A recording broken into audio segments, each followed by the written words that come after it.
Hello, c'est lundi, que lisez-vous?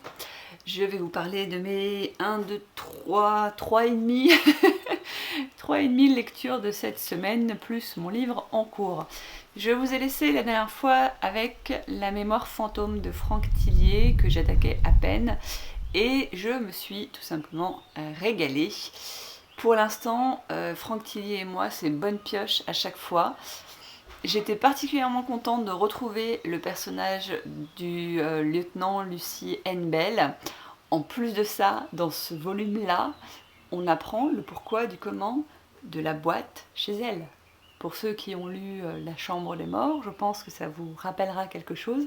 Et bien dans celui-là, on apprend ce qu'il y a dans la boîte. Oui, rien que pour ça, je suis contente de l'avoir lu. Le fil conducteur de cette enquête policière, c'est la mémoire particulièrement à court terme d'un des personnages principaux, Manon, qui a vécu un cambriolage il y a quelques années suite auquel elle a perdu la mémoire, mais le fait est qu'elle a eu d'autres épisodes troubles dans sa vie, notamment elle a perdu sa sœur qui a été assassinée par un tueur en série qui a priori semble faire surface, ou refaire surface plutôt. Mais comment aider la police dans ces enquêtes quand vous n'avez que 4 minutes de mémoire, de tampons qui vous permettent de vous rappeler de qui vous êtes, de où vous êtes et d'avec qui vous êtes. Et on tourne comme ça, en rond, dans ce roman, avec à chaque fois un petit bout qui se rajoute parce qu'elle arrive à se souvenir de certaines petites choses. Et au fur et à mesure, on fait des petits ronds qui sont de plus en plus gros, et on avance, et on avance, et on avance. Et tout le roman, en fait, est construit comme ça. Et je me suis régalée. Quelque chose que j'apprécie chez Franck Tillier, c'est qu'il est capable d'insérer, de documenter ce dont il parle. Là, il y a beaucoup notamment de points en rapport avec la mémoire, bien évidemment, donc des discussions sur le sujet. Il est énormément question de mathématiques également. Et il arrive à trouver le juste dosage entre ça justifie mon histoire et en même temps je vous saoule pas avec des tonnes et des pages de connaissances.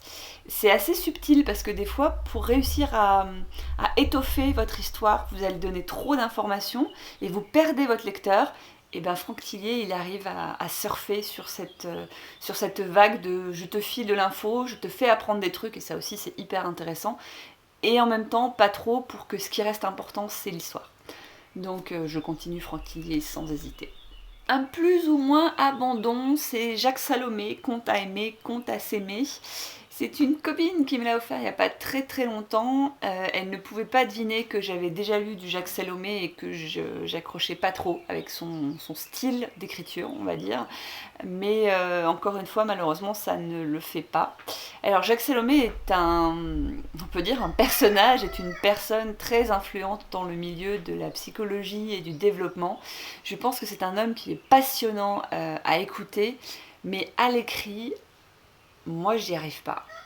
C'est dans le cas de figure qui nous intéresse dans ce livre-là, on a des petits contes d'une page, 2 pages, 3 pages, qui en fait transmettent un message, sauf que moi j'attends d'un conte qu'il me fasse voyager et que du coup je ne puisse pas comprendre tout de suite de quoi ça retourne. Je sais pas si je suis très claire.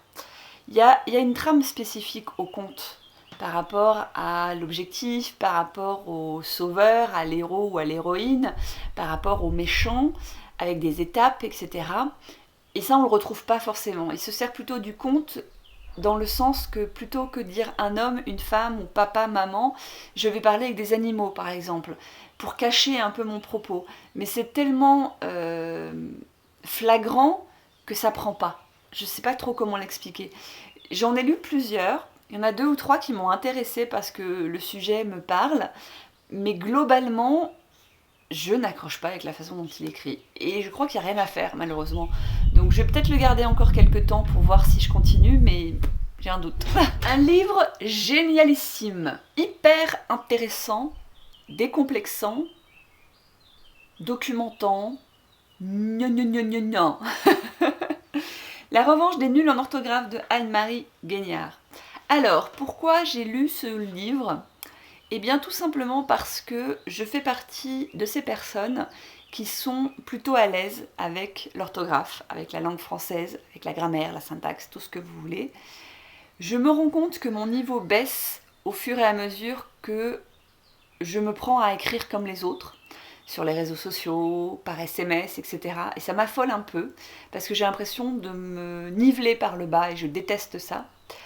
Et je fais partie de ces personnes aussi qui peuvent être relativement intransigeantes face à des gens qui ont des difficultés en orthographe. Parce que j'ai tendance à trouver ça assez simple, et du coup à ne pas comprendre qu'on ne fasse pas l'effort de bien écrire ou de mieux écrire en français.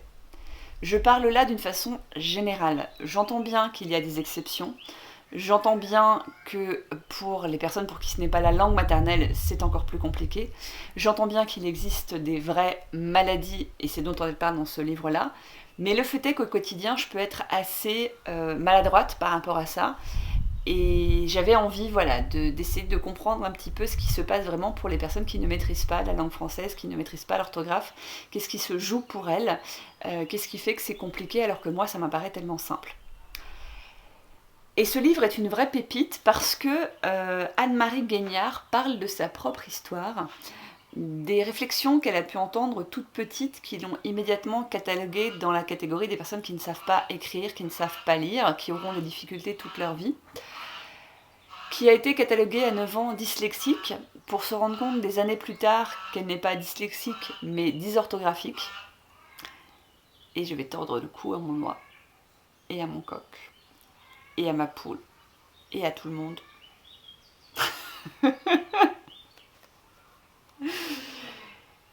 Qui explique dans ce livre la différence entre dyslexique et dysorthographique, qui explique à quel point la dysorthographie peut être nuancée et apporter de vrais résultats à partir du moment où elle est identifiée. Et non seulement elle parle de sa vie et de son propre parcours, mais surtout elle donne la parole à toutes ces personnes qu'elle a pu elle aussi accompagner, parce que figurez-vous que cette femme a créé sa propre méthode, Hugo et les rois, si jamais vous connaissez, ou si vous avez des enfants peut-être petits, vous connaissez, pour aider justement les enfants à s'approprier certaines règles d'orthographe ou de grammaire. Elle parle énormément de mémotechnie dans ce livre aussi. Elle explique qu'elle est devenue aussi responsable plus ou moins d'un centre de formation, ou en tout cas formatrice, qu'elle a créé une association pour aider les enfants et les adultes qui ont des problèmes avec l'orthographe, qui s'appelle Plus Jamais Zéro. Elle a un parcours qui est assez incroyable, et surtout elle donne des clés.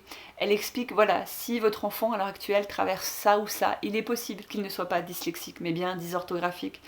Elle explique aussi les difficultés par rapport à l'éducation nationale, par rapport à notre modèle d'apprentissage, par rapport à tout ce qui peut être fait à partir du moment où on accepte de ne pas savoir écrire et lire, et de tout ce qu'on peut reprendre en acceptant même à 30 ans de reprendre les techniques qu'on avait au CP. Enfin, c'est incroyable. Elle m'a vraiment touchée par son histoire. Et alors ça ne change rien au fait que je resterai, je pense, un peu pet sec avec la langue française, parce que je suis aussi persuadée, parce que j'en ai quelques-unes dans mon entourage, qu'il y a beaucoup de personnes qui se disent nulles en orthographe juste parce qu'elles n'ont pas envie de se prendre la tête, et que c'est vrai que la langue française n'est pas toujours super sympathique. Mais ce que je retiens, c'est qu'il n'y a pas besoin de baisser les bras. C'est pas parce que quelqu'un un jour vous a fait une réflexion à la con que vous êtes obligé de vous identifier par rapport à cette réflexion. Vous avez toujours le moyen, la possibilité, l'action pour faire quelque chose dans votre vie, même tout bêtement, entre guillemets, au niveau de votre grammaire, de votre orthographe, etc. Bref, si c'est un sujet qui vous intéresse, la façon dont on apprend, la façon dont on retient les choses, la différence entre dyslexie, dysorthographie, etc. Je pense sincèrement que ce bouquin peut vous plaire. Et ensuite, j'ai enfin lu mon premier, Karine Giebel, Gébiel, je ne sais pas comment on prononce. Moi je dirais Giebel, mais bon, vous me direz si je me trompe ou pas. Juste une ombre que j'avais dans ma wishlist depuis très longtemps et que j'ai pu emprunter à la bibliothèque. Je me suis régalée à peu près. Je vous mettrai un gros spoil à la fin. Je vous dirai quand il y a le spoil, ne vous inquiétez pas. J'ai changé de décor exprès pour que vous puissiez bien l'identifier. Je me suis régalée, nul doute que je lirai d'autres livres de cet auteur. Mais il y a quand même un petit truc qui m'a chagrinée.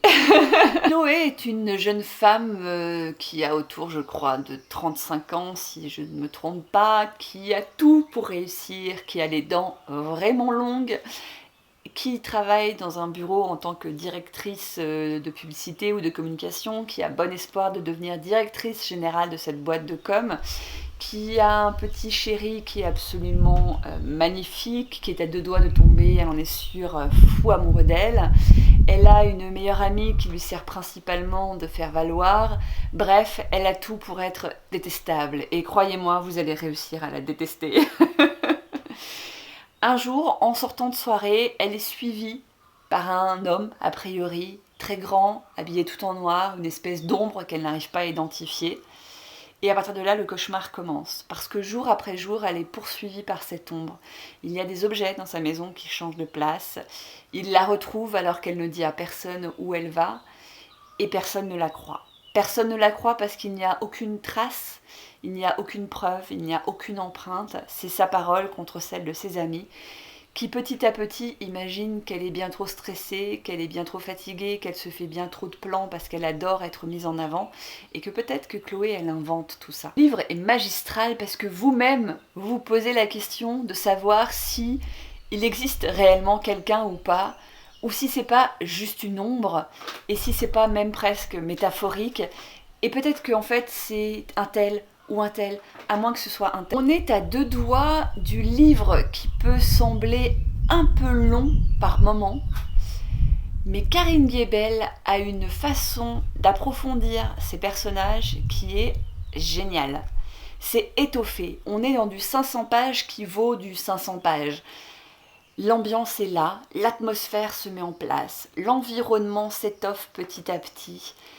Elle gratte un peu sous la surface, assez pour nous laisser douter au final de tous les personnages. On les passe tous à la moulinette pour se demander mais si c'était lui, et peut-être que c'est lui, et peut-être que c'est lui.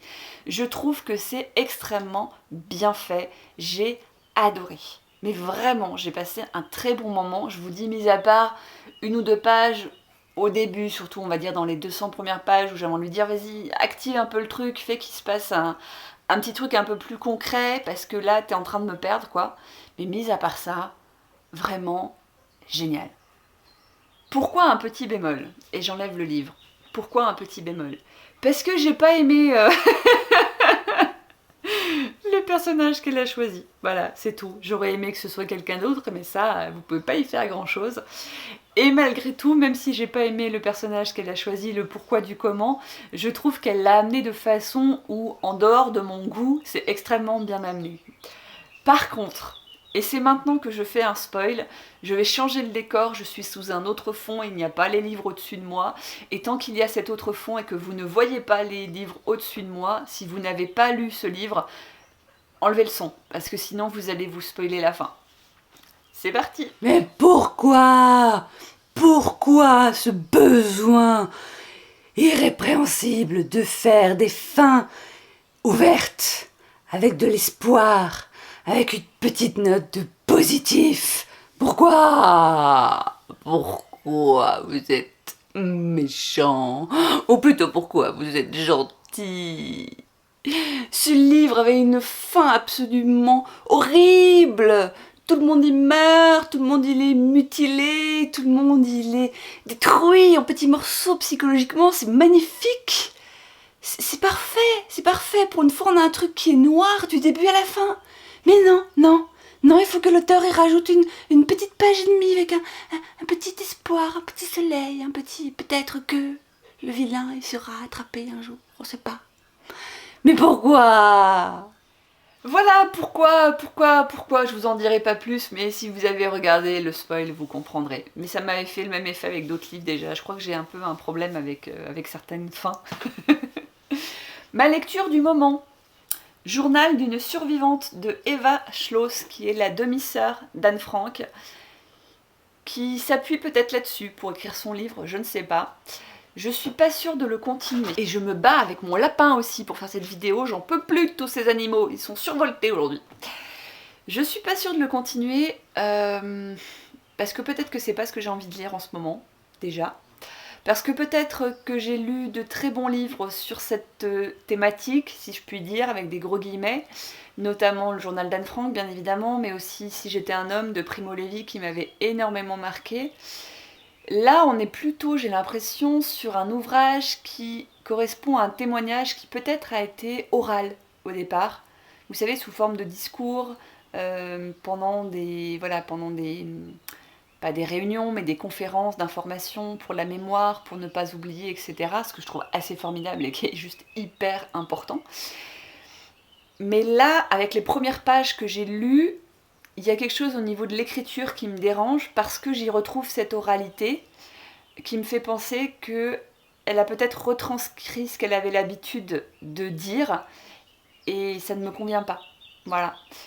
Et puis tout simplement, c'est peut-être pas, encore une fois, ce que j'ai envie de lire en ce moment parce que j'ai peut-être besoin de, j'allais dire de plus de légèreté, mais alors pour le coup avec Franck Tillier et Karine Guébel, c'était raté. Peut-être plus de fiction, justement. Alors que je lis habituellement énormément de non-fiction, j'ai peut-être besoin plus de fiction en ce moment, je ne sais pas. Donc je vais voir, je vais continuer quelques pages, et puis sinon je le mettrai de côté, et je le reprendrai plus tard, et si plus tard ça le fait pas non plus, et ben je le laisserai tomber, et c'est pas très grave. Il y en a d'autres sur le sujet qui me plairont peut-être plus. Je ne sais pas, ça fait beaucoup de peut-être dans cette phrase. Si vous me trouvez crevée dans cette vidéo et bégayante, c'est normal, je suis naze. J'ai passé un très très mauvais week-end en termes de santé physique, tout ce que vous voulez. Là, je suis à deux doigts de retourner dans mon lit pour tout vous avouer, mais je me suis dit, allez, tu fais ta vidéo histoire de faire au moins quelque chose aujourd'hui. Et je vous retrouve dans la semaine ou la semaine prochaine pour un autre point lecture. Je vous dis à très bientôt. Ciao.